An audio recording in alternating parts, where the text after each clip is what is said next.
To study web education पर आप सभी का स्वागत है। रिसेंट में ये टॉपिक बहुत ज़्यादा चर्चा का विषय बना हुआ है क्योंकि योगी सरकार द्वारा एक नया इन्वेंशन किया जा रहा है और नई तरीके से बीजेपी गवर्नमेंट द्वारा विकास के कार्यों को बहुत तेज़ी से प्रगति की जा रही है। तो इसी के ऊपर लेटेस्ट में ये टॉपिक डिस्कशन हो रहा है। अभी देखते हैं कि इस टॉपिक के अंदर अंतर्राष्ट्रीय हवाई अड्डा की आधारशिला रखी जा रही है जो नोएडा के अंदर बन रहा है और यूपी का ये 5वां ऐसा एयरपोर्ट बनेगा जिसका शिलान्यास नरेंद्र मोदी सरकार करने वाली है। इससे पहले 2 थे, लखनऊ और वाराणसी में, ये 5वां बनाया जा रहा है। तो क्या है, इस टॉपिक के ऊपर डिस्कशन करेंगे और जेवर एयरपोर्ट जो है वहाँ पर कितने रनवे होंगे और क्या-क्या चीज़ें फैसिलिटी है, ये सब अपन डिस्कस करेंगे इस वीडियो में। चलिए स्टार्ट करते हैं इस वीडियो को। स्टार्ट करते हैं इस वीडियो को।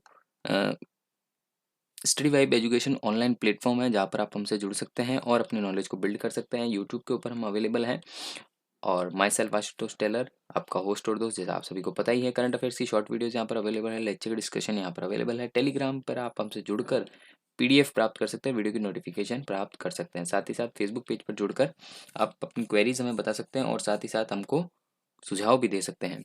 और अदर सोशल मीडिया हैंडल्स पर जुड़ने के लिए लिंक जो है डिस्क्रिप्शन में दिया हुआ है, आप वहाँ से हमसे जुड़ सकते हैं। तो यहाँ पर नरेंद्र मोदी सरकार द्वारा एक बड़ा एयरपोर्ट बनाया जा रहा है जो पीपी मोड पर होगा, पब्लिक पार्टनरशिप के ऊपर रहेगा। तो ये सार्वजनिक मतलब पब्लिकली रहेगा, निजी भागीदारी रहेगी। तो ये चीज़ें सारी पब्लिक पार्टनरशिप में रहेगा, ठीक है। इसके तहत बनाया जा रहा है और एशिया का बड़ा होगा ऐसा माना जाता है। तो आज के दिन नरेंद्र मोदी जी इसको अनावरण करेंगे या फिर इसकी आधारशिला रखेंगे, ऐसा कहा जा रहा है। एयरपोर्ट का जो एरिया बताया जा रहा है, ये मैप के लोकेशन के अकॉर्डिंग इस तरह का एक एयरपोर्ट बनाया जाएगा जहाँ पर काफ़ी टर्मिनल बताए गए हैं और काफ़ी अलग अलग यहाँ पर एरिया के नाम के साथ दे रखा है। इसे बनाया जाना प्रस्तावित है, ठीक है। प्रपोज्ड जो एरोप्लेन स्टेशन है या फिर एयरपोर्ट साइड है उसको बताया गया है। ये कुछ इस तरह से बताया जाएगा कि इस तरह से बड़ा सा टनल बनाया जाएगा जहाँ पर काफ़ी राज्यों के और काफ़ी एरिया को बाउंड करते हुए काफ़ी देशों की फ्लाइट्स यहाँ पर आएगी, ठीक है। तो जेवर जो एयरपोर्ट है वो 5 रनवे वाला होगा। यहाँ पर सबसे बड़ी चीज़ यह बताई गई है कि रनवे जो रहेंगे, 5 रनवे रहेंगे। रनवे क्या होते हैं? रनवे वो होते हैं जिनके ऊपर एरोप्लेन रन करता है और कुछ समय बाद टेक ऑफ और टेक ऑफ करता है, उतरता है और टेक ओवर करता है, टेक ऑन करता है तो वो चढ़ता है। यहाँ पर आकाश की तरह चढ़ने के लिए काम में लिया जाता है, जो ये यहाँ पर बना हुआ आपको दिखाई दे रहा है। इसे एयरपोर्ट का एरिया जो होगा वो रनवे कहलाएगा। और housing metro railway station housing metro और रेलवे स्टेशन के जानेंगे कि किन किन खूबियों से ये लैस है, मतलब किन किन संसाधनों का इनका उपयोग किया गया है। और दुनिया का चौथा सबसे बड़ा नोएडा इंटरनेशनल एयरपोर्ट ये बनने जा रहा है। जेवर के अंदर जो एयरपोर्ट बन रहा है दुनिया का चौथा होगा, सबसे बड़ा होगा, एशिया का चौथा सबसे बड़ा होगा। इस एयरपोर्ट को पूरी तरह से प्रदूषण मुक्त किया जाएगा। सबसे बड़ी बात यहाँ पर क्या बोली गई है, पॉल्यूशन नहीं रहेगा, प्रदूषण मुक्त का यहाँ पर बात कही गई है। प्रदूषण मुक्त किया जाएगा, ये बात यहाँ पर बोली गई है। साथ ही साथ में इस एयरपोर्ट पर योगी आदित्यनाथ जी का ड्रीम प्रोजेक्ट कहा गया है। इसको आदित्यनाथ जी का क्या कहा गया है? ड्रीम प्रोजेक्ट कहा गया है। इसके तहत लोगों को तमाम उम्मीदें हैं और इस शिलान्यास के बाद में 2024 तक ये बनकर तैयार हो जाएगा। इस पर उड़ान प्रारंभ कर दी जाएगी और जब वो दिन दूर नहीं जब विदेश से आने वाले दिल्ली एनसीआर के लोगों के पास में सिर्फ इंदिरा गांधी इंटरनेशनल एयरपोर्ट अकेला एक विकल्प रहेगा, ऐसा नहीं होगा।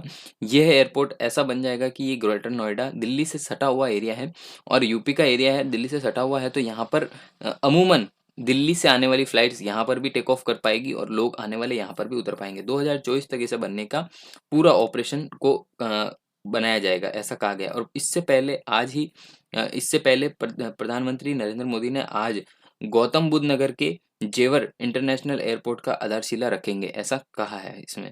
साथ में जेवर की कुछ ऐसी खासियत मैं आपको बताता हूँ इसके बारे में कि 5 रनवे तो होंगे ही।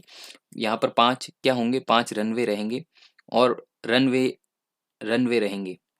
मैं इसके साथ में कुछ खूबियाँ आपको इसकी बता देता हूँ क्योंकि बहुत ही इम्पोर्टेंट टॉपिक है जिसको यहाँ पर डिस्कस किया जा रहा है। और यहाँ पर पहला चरण में होगा जो 2 रनवे बनेंगे। फर्स्ट जो स्टेप होगा पहले चरण में 2 रनवे, पहले चरण में 2 रनवे रहेंगे। मैं एक स्लाइड ले लेता हूँ।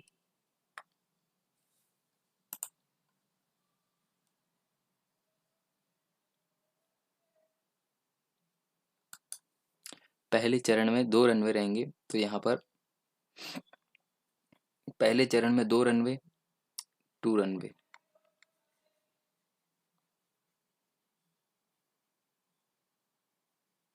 पहले चरण में 2 रनवे रहेंगे फर्स्ट टर्म में। सेकंड टर्म जो रहता है, सेकंड फेज रहेगा, फेज सेकंड फेज के अंदर जो रनवे रहेंगे वो 5 रनवे रहेंगे, 5 रनवे। 5 रनवे यहाँ पर सेकंड टर्म में रहेंगे और इसका जो कुल जमीन है वो 33,300 या 3300 एकड़ जमीन यहाँ पर काम में ली जा रही है, जिसे बनाया जाएगा। और यहाँ पर जो लागत आएगी वो लमसम 30,000 करोड़ रुपए की लागत यहाँ पर बताई जा रही है। 30,000 करोड़ रुपए की यहाँ पर लागत आएगी करीबन। और जेवर एयरपोर्ट जो है 2 रनवे तैयार होंगे, साथ में नॉर्थ रनवे और साउथ रनवे, 2 रनवे हैं। नॉर्थ रनवे वीवीआईपी टर्नल होगा और साउथ जो रनवे होगा वो भी वीवीआईपी टर्नल, जो वीआईपी लोगों के लिए विमान उड़ान भरेगा। रनवे में 4 किलोमीटर लंबा से अधिक ज़्यादा है। मतलब यहाँ पर ये भी कहा गया है कि जो वीवीआईपी लोग होंगे, वीवीआईपी लोगों के लिए 2 टनल बनाए गए हैं, साउथ और नॉर्थ टनल, और यहाँ पर 4 किलोमीटर का एक टनल होगा। दोनों रनवे के आपस में कुल 186 विमानों को पार्क किया जा सकता है। मतलब सबसे बड़ी बात यही है कि 186 यहाँ पर एरोप्लेन्स पार्क किए जा सकते हैं, ऐसा कहा गया है।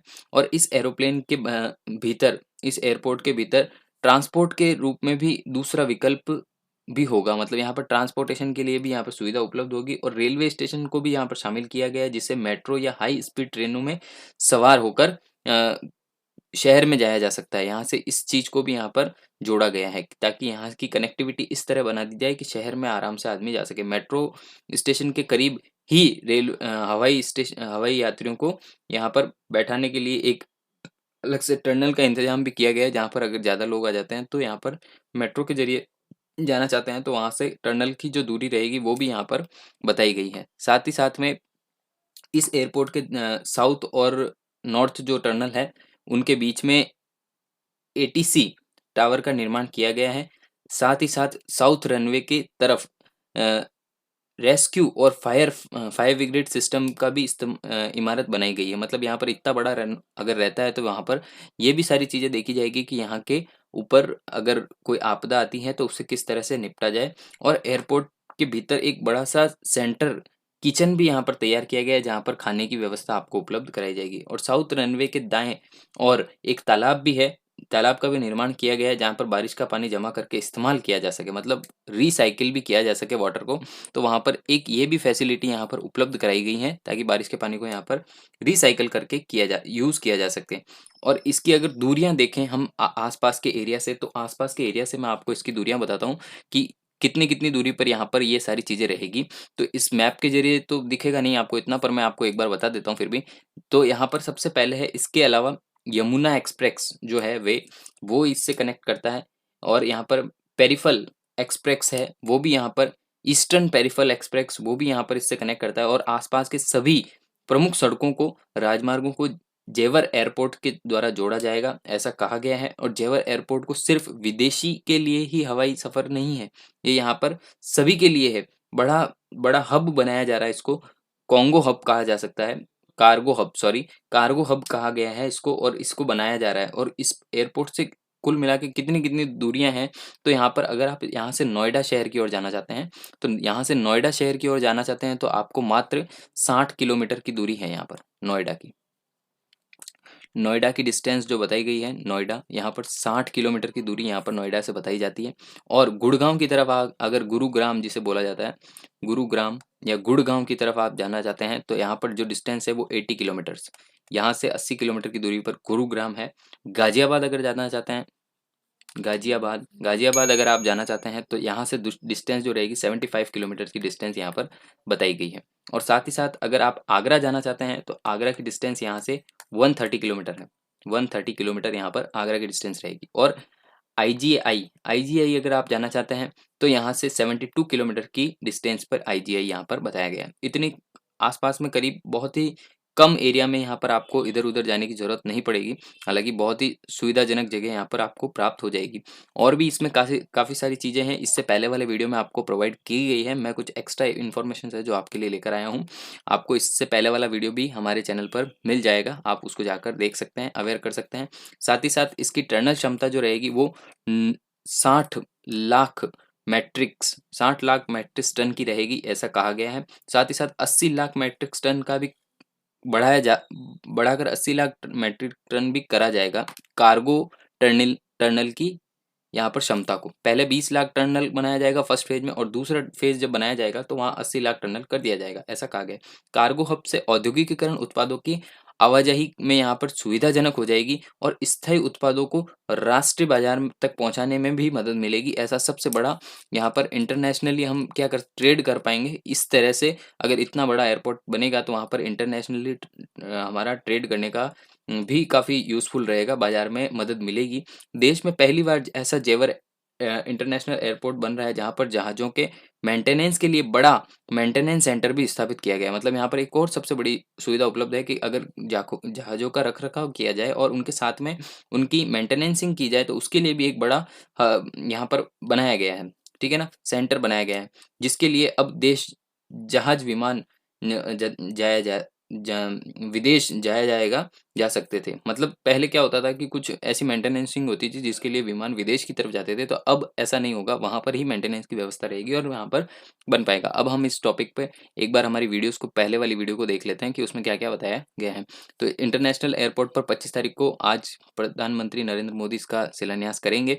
ग्रेटर नोएडा इंटरनेशनल एयरपोर्ट का आधारशिला रखेंगे। उत्तर प्रदेश के अंदर ये 5वां राष्ट्रीय हवाई अड्डा होगा, ठीक है। मैंने ये बात पहले ही बता दी आपको। दिल्ली एनसीआर के लोगों के लिए अच्छी खबर है। साथ ही साथ यहाँ पर ये भूमि का पूजन नोएडा के अंदर किया जा रहा है, ऐसा बताया गया है। इससे पहले 4 फेज के अंदर इसका निर्माण होगा। पहले 2 फेज मैंने आपको बता ही दिए थे, 4 फेजों में होगा। पहला फेज का कार्य चल रहा है ऐसा कहा जाता है और 4 फेज का पूरा होगा। जेवर में एयरपोर्ट स्टेशन जो है इतने पीपी मोड पर यहाँ पर भागीदारी में बनाया गया है, ये भी मैंने आपको इस लेक्चर्स में बता दिया। Yamuna international airport private limited and Noida international airport limited को मिली है इसकी कार्य करने की सारी प्रोसीजर में, ठीक है। और स्विस कंपनी है ऐसी, उसको इनका कार्य करने का मौका दिया गया है और 2025 तक इसे पूरा किया जाएगा। और इसमें जो लागत है वो बताई दी गई है आपको।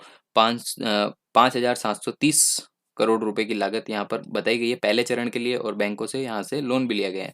साथ ही साथ डीजीसीए जो यहाँ पर नोएडा की जो महानिर्देशालय है उसके द्वारा भी यहाँ पर कार्य में मंजूरी दी गई है। साथ ही साथ इसमें पहले जो 2 इंटरनेशनल एयरपोर्ट थे वो यूपी के अंदर वाराणसी और लखनऊ के अंदर थे। उसके बाद में नोएडा इंटरनेशनल एयरपोर्ट जेवर को बना दिया गया है। और उसके पहले अभी प्रधानमंत्री नरेंद्र मोदी ने अपनी यात्रा के दौरान एक और एयरपोर्ट स्टेशन को बनाया था अयोध्या के अंदर बनाया था हवाई जहाज अड्डा, ठीक है। यहाँ पर तीसरा जो था वो अयोध्या के अंदर बनाया गया कुशीनगर के अंदर, और चौथा जो है वो बनाया जाएगा, ठीक है। 2 अंतर्राष्ट्रीय हवाई अड्डे अब बनाए गए हैं, कुशीनगर में तीसरा और चौथा बनाया गया था हमारे अयोध्या के अंदर, और 5वां बनाया जाएगा अब जेवर के अंदर, ठीक है। चारों 5ओं की आपकी सीरीज कंटिन्यू क्लियर हो गई होगी। लखनऊ, वाराणसी और कुशीनगर और गया बुध कुशीनगर और अयोध्या, और 5वां बन गया जेवर, ठीक है। यहाँ पर आई होप आपको लेक्चर अच्छा लगा होगा। Thank you so much for watching, have a great day. मिलते हैं अगले वीडियो में। जय हिंद, जय भारत।